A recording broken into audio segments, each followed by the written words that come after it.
Dy gjëra: mos u fokuso shumë në të kaluarën. Ka ikur dhe nuk do të kthehet kurrë më.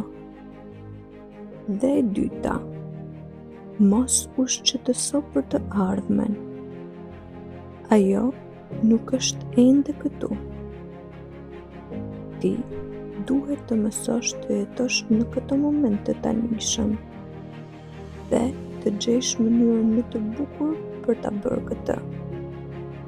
Dhe mbaje mend, qëllimi i jetës tënde nuk është gjë tjetër vetëm se të mësosh të shijosh kalimin e kohës, të shijosh procesin.